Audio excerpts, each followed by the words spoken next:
Right, we'll start then. Morning all. Happy Monday, 14th. I hope you had a very good weekend. It was very sunny. I'm sure they enjoyed it better down in Cornwall, St Ives. And back now. Again, if you look at the calendar today, Monday's always the weakest day of the week. Uh, we did have it earlier on. What we've got on today. Let's go to the discussion group to see if we can find what we had on this morning.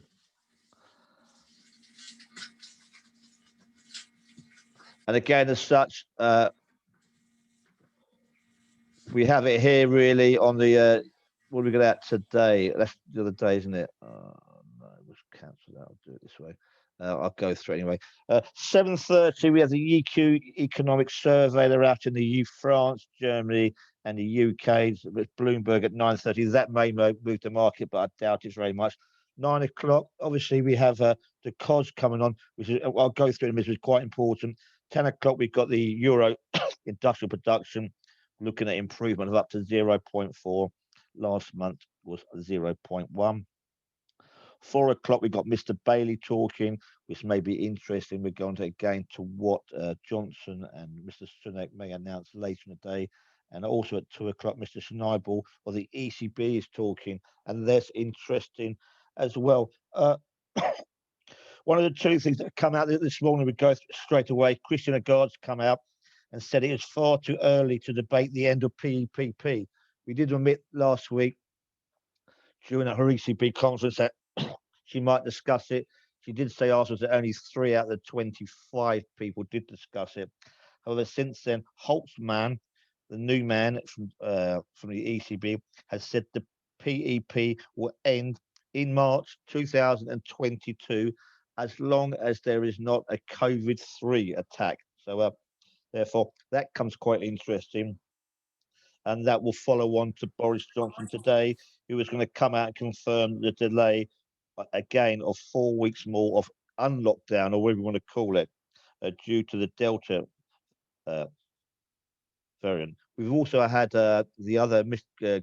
Grant Snaps, what his name is, has come out recently just on Bloomberg and has said that the UK will not go into unlockdown until all adults have had at least their second dose, and that is due to end in July this year.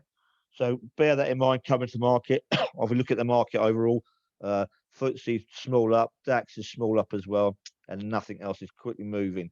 The only thing I think that has moved is obviously the Bitcoin has had some decent news over the weekend that has pushed it up 5%. Uh, those who do your homework, all eyes are already on the FOMC and its meeting on Wednesday at 7 p.m. and 7:30. We'll obviously be doing our Zoom there as well. Also, one of the reasons why the market is very quiet today is a bank holiday in China, Hong Kong, Australia. They are observing the Queen's birthday, so they get a day off. So it's good in there. Other news that's come out negatively: U.S. Biden's infrastructure bill that has been in and about for the last 2 3 weeks seems to be going further and further away.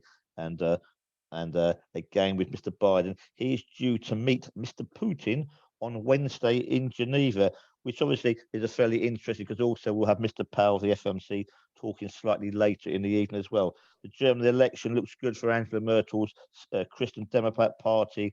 They've gained another lead, 27% against the Greens Party's 22%. So that's obviously may give a bit of a push to the DAX this morning as such. Right, let's go ahead of it again. I'm just trying to see anything else. Again, those of you doing your homework, have a look at the Fed's dot plot because that's been mentioned quite a bit on the live sport this morning. The dot plot is each federal minister of the FOMC has to put a dot down where he thinks interest rates will be in 2021, 2022, 2023, and 2024. Most people have left it basically unchanged until 2023, 2024. However, we do think there'll be a shift in sands on Wednesday to nearer 2023. I think six mentioned that they may have to raise rates due to inflation. The other one, of course, we go through it again. Everyone's looking towards the Jackson Hole uh, meeting with the FOMC, which is late August, the 26th to 28th, which also links into the ECB's late meeting. What did we say last week in Portugal, which is, I think, is early September. Right, we're going to the markets. George is on holiday, so he can't do the FTSE, even though he's getting quite pained by it not moving. Again, obviously, we're in the summer markets. The market is extremely quiet and extremely thin. So basically, we're going really, again, what we've learned before on the price action and again, people talking. There's no figures out today. All eyes will be, as I said before, Mr. De Cos at 9 o'clock this morning, because he is Lagarde's number 2, I believe. Although she doesn't officially have a number 2. And let's get the right date up for our 14th. Again, I think we're finding sometimes in most of the markets here. Again, we look at it, if we look at the DAX here, the POC, the value low and the value high are within about 10 ticks. So in theory, if you are looking to trade that, I would ignore that for the open. Again, this morning, what do we see as a scalp? 20, 30 ticks would be fairly, I think you would take that at the moment, because the market's been very quiet. Watch it for the last hour and it's gone nowhere, especially, I mean, G7. The only thing that I think that came out of G7 was that Mr. Biden managed to get the others to agree to tackle China's growing influence in the market. So I think the best thing to do would probably be to invite them to a G8 meeting along with Russia as such. Right, I'm going to keep on the DAX this morning. Let's put on the 5 minutes chart, and obviously we've seen the last, well, since just before 7:30, we've seen the DAX tick up.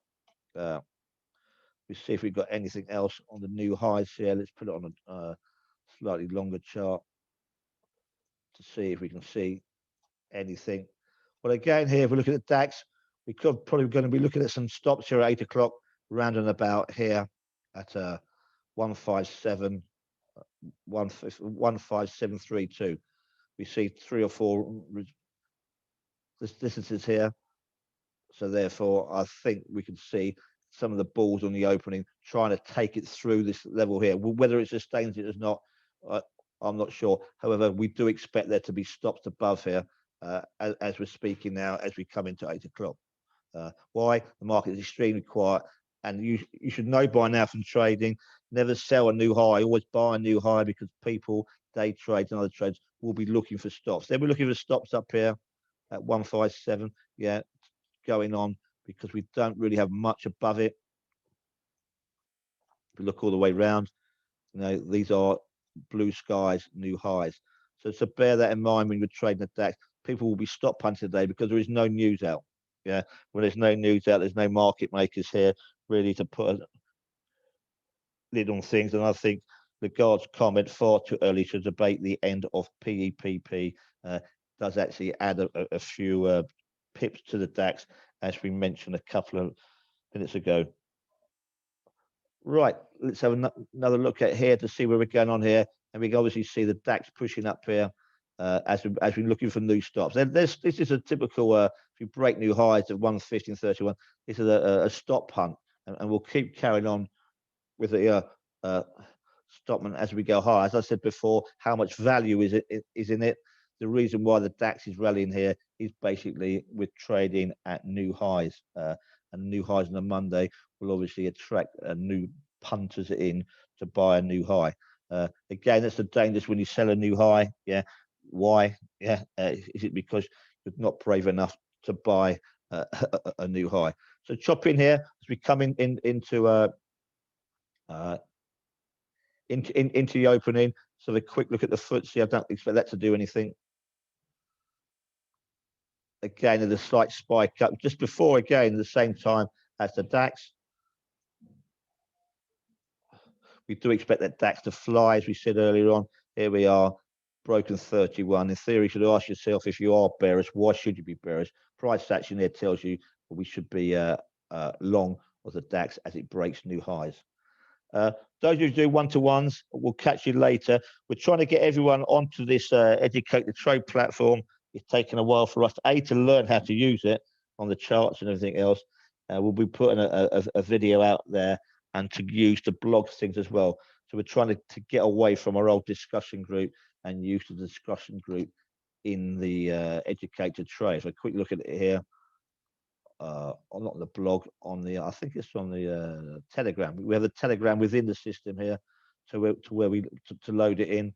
So that's where we're looking to go forward. I know we're pressing it quite hard, but there we go. DAX again. We've seen what's that from 8 o'clock, 20-30 tick rally. But as we said, looking at the charts there, that's where we saw the stops. We've been long at 31 the stops. There we are. How far do we go in the DAX?